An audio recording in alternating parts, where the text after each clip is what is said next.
कुर्लुस Usman episode number 181 का trailer number 2 आ चुका है। इसके ट्रेलर में हमें ये देखने को मिला कि कैसे उस्मान में अपनी फ़ौज को तैयार करता है मंगोलों के ख़िलाफ़ और वो कबीले पर हमला करने की कोशिश करता है।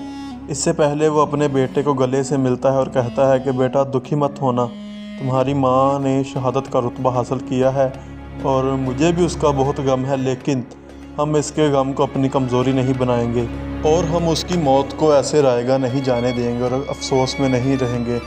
हम उसकी कब्र की मिट्टी को खुश्क होने से पहले कबीले को फ़तह करेंगे और मंगोलों को अपनी ज़मीनों से निकालेंगे या अपनी ज़मीनों में दफन कर देंगे। और उसकी इस बात पर सब मुत्तफ़िक होते हैं और एक जरगा बुलाते हैं जिसमें जरकुताई, बुरहान, ओरहान, अलाउद्दीन, सरोजा और यूसुफ बे शामिल होते हैं। और वो इसमें फ़ैसला करते हैं कि किस तरह कबीले पर हमला किया जाए और कौन किस हिसाब से कबीले पर हमला करेगा। और हमें देखने को मिलेगा कि कैसे उस्मान तीरों की बारिश करता है अपने कबीले में बसे मंगोलों पर और सबको ख़त्म कर देता है और आग के गोले बरसाता है, आग के तीर फेंकता है ताकि वो अंदर ही जलकर राख हो जाए। और दूसरी तरफ ओरहान और अलाउद्दीन वो जंगल में रहने वाले मंगोलों पर हमला करते हैं और उन्हें मारते हैं। कुछ लोग मंगोल और सलेबी मिलकर जंगल से कहीं जा रहे होते हैं तो वो उन पर हमला करते हैं और दरख्त काट कर उनके ऊपर फेंक देते हैं और बहुत नुकसान करते हैं उनका। लेकिन ये तादाद में कम होते हैं और मंगोल ज़्यादा, इसलिए ज़्यादा नुकसान नहीं कर पाते, लेकिन फिर भी बहुत बहादुरी से लड़ते हैं। और इसमें सबसे दुखी सीन जो आने वाला है वो ये है कि एक मंगोल उस्मान को तीर मारने लगता है, लेकिन सरोजा आगे आ जाता है।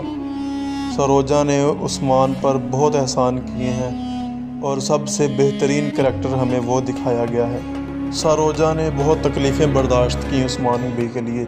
जब सोगोत को फ़तह किया तो उसके बाजू पर 2 से 3 तीर लगे थे, लेकिन वो फिर भी मीनार पर चढ़ा और अपना काई कबीले का परचम लहराया।